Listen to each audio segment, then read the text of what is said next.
নমস্কাৰ। এটা খুব ভাল খবৰ লৈ আহিছোঁ মই এই ভিডিঅ'টোৰ জৰিয়তে। পুনৰ এবাৰ আপোনালোক সকলোকে মোৰ ইউটিউব চেনেললৈ মই স্বাগতম জনাইছোঁ। আজিৰ এই ভাল খবৰটো হ'ল, আশা কৰোঁ আপোনালোকৰ 80%ই গম পাইছেই যিসকলে ছ'চিয়েল মিডিয়াত হয়তো বেছিকৈ এক্টিভ থাকে।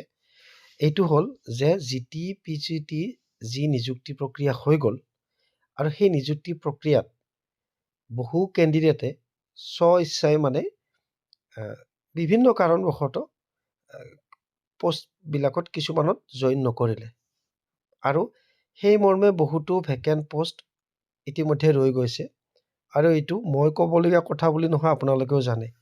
আৰু ভেকেণ্ট ৰোৱাটো যে খাটাং সেইটো একেবাৰে 100% আপোনালোকে নিশ্চিত থাকক। আৰু মই জনাত মোৰ বহুকেইজন বন্ধুৱে ইতিমধ্যে জইন কৰা নাই গ্ৰেজুৱেট টিচাৰ বা পষ্ট গ্ৰেজুৱেট টিচাৰত, কাৰণ যিহেতু ইয়াতে অভাৰলেপিঙৰ দৰে হৈছিলে, মানে BTR আৰু আছাম টেট কাম ৰিকুৱাৰমেণ্ট এক্সাম। গতিকে BTRত যিসকলে পালে অলৰেডি আছাম টেটত পাছ কৰি দিছিলে তেখেতসকলে BTRকে ফাৰ্ষ্ট প্ৰিফাৰেঞ্চ দিছে। BTRত যিহেতু আগতে এপইণ্টমেণ্ট দি দিলে তেখেতসকলে জইন কৰা নাই। আৰু গ্ৰেজুৱেট টিচাৰৰ ক্ষেত্ৰতো তেনেকুৱা হৈছে, যিসকলে দুটাত পাছ কৰিছে গ্ৰেজুৱেট GT আৰু PGTত, তেখেতসকলে PGTটো প্ৰিফাৰেঞ্চ দিছে, GTত জইন কৰা নাই। আৰু এনেকুৱাও আছে কিছু সংখ্যকে চেলাৰীটোৰ ওপৰত গুৰুত্ব নিদিয়ে, ঘৰৰ ওচৰত যদি হয়, ধৰক GTত পাইছে, GTত লৈছে, PGTত লোৱা নাই, তেনেকুৱা আছে। যি কাৰণতে নহওক, মুঠতে বহুখিনি পষ্ট ভেকেণ্ট ৰৈ গৈছে। এইটো আগতে আমি ধাৰণা কৰি আছিলোঁ আৰু বহুতেই অলৰেডি বিভিন্ন তেখেতসকলৰ এই ছ'চিয়েল মিডিয়াৰ বিভিন্ন মাধ্যমত তেখেতসকলে নিজৰ আপত্তিসমূহ দৰ্শাইছিল আৰু কমেণ্ট ছেকশ্যনত লিখিছিল যে ৱেইটিং লিষ্ট বনাব লাগে, ভেকেণ্ট থকাখিনি ৱেইটিঙৰ পৰা ফিল আপ কৰিব লাগে। আৰু আজি অৱশেষত শিক্ষামন্ত্ৰী মহোদয়ে, মই সেইকাৰণে এই ভাল খবৰ বুলি ক'লোঁ, শিক্ষামন্ত্ৰী মহোদয়ে নিজেই প্ৰকাশ কৰিলে যে গ্ৰেজুৱেট টিচাৰ আৰু পষ্ট গ্ৰেজুৱেট টিচাৰত অতি সোনকালে নতুন প্ৰাৰ্থীয়ে নিযুক্তি লাভ কৰিব। এতিয়া নতুন প্ৰাৰ্থী হ'লে আপোনালোকে নাভাবিব যে নতুনকৈ টেট কাম ৰিকুৱাৰমেণ্ট এক্সাম পাতিব। যি ভেকেঞ্চি আছে এই পাছ কৰা সকলৰ পৰাই ল'ব। ধৰক 101 পোৱাজন ৱেইটিঙত আছে, 100লৈকে পাইছিলে, তেতিয়াহ'লে 101 নম্বৰজন, মই নম্বৰৰ ক্ষেত্ৰত কোৱা নাই, মই চিৰিয়েল নাম্বাৰটো কৈছোঁ, তেতিয়া 100লৈকে হ'ল, কিন্তু 100জন জইন নকৰিলে 101 নম্বৰজন সোমাই যাব। ঠিক তেনেকুৱা। গতিকে কিন্তু ইয়াতে তেখেতে কথা এটা কৈছে, মই ভিডিঅ'টো দিয়া নাই, কপিৰাইট আহিব পাৰে বুলি। তেখেতে কৈছে যে ফিজিকেল ভেৰিফিকেশ্যন হ'ব। গতিকে নিশ্চয় এখন মেৰিট লিষ্ট ওলাব, কাৰণ এইটো হ'ল এনেকুৱা ধৰণৰ কথা যে অকণমান টাইম ল'লে, তেখেতে নিজে কৈছে, কাৰণ ৰিপৰ্টবিলাক যাব লাগিব, জইনিং ৰিপৰ্টবিলাক। এতিয়া যিদিনাখন সৰুসজাইত কাহিলীপাৰাত যে দিলে, সৰুসজাইত আছিলে চাগে, সৰুসজাইত যে এপইণ্টমেণ্ট লেটাৰ ডিষ্ট্ৰিবিউট কৰিলে, তাতে একচুৱেলি যিসকলে যোৱা নাই, লাষ্ট পৰ্যায়লৈকে ভেৰিফিকেশ্যন হৈছে, তেখেতসকলৰ নামতো এপইণ্টমেণ্ট ইছ্যু হৈছে।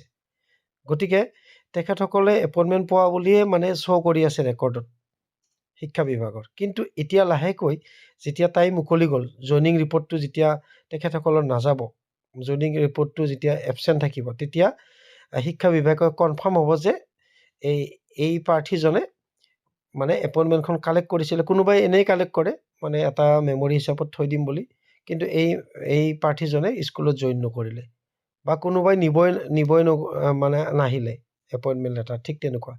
গতিকে এতিয়া সঠিক যিটো ডাটা শিক্ষা বিভাগৰ তাত গৈ পাইছে, কিমান কেইজনে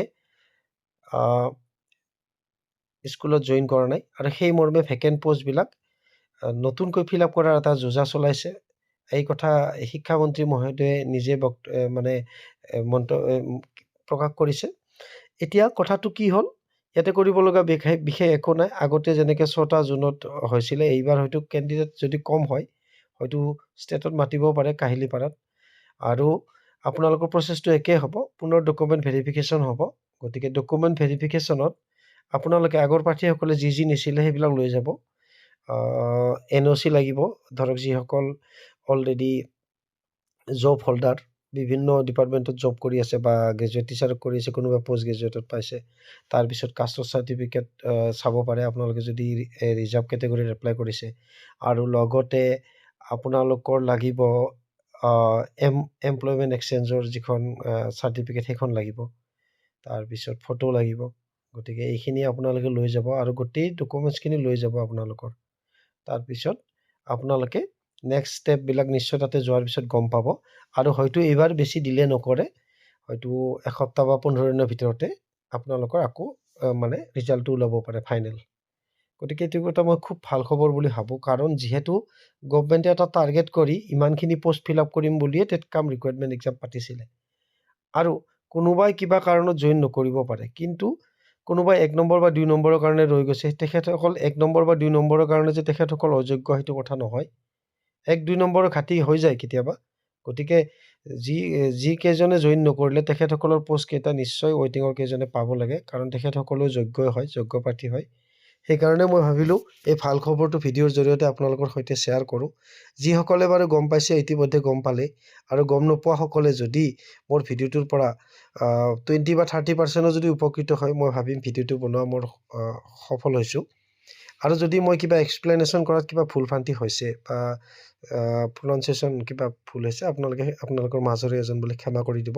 আৰু ভিডিঅ'টো শেষলৈকে ধৈৰ্য ধৰি চোৱাৰ বাবে আপোনালোক সকলোলৈকে পুনৰ এবাৰ মই ধন্যবাদ জ্ঞাপন কৰিছোঁ।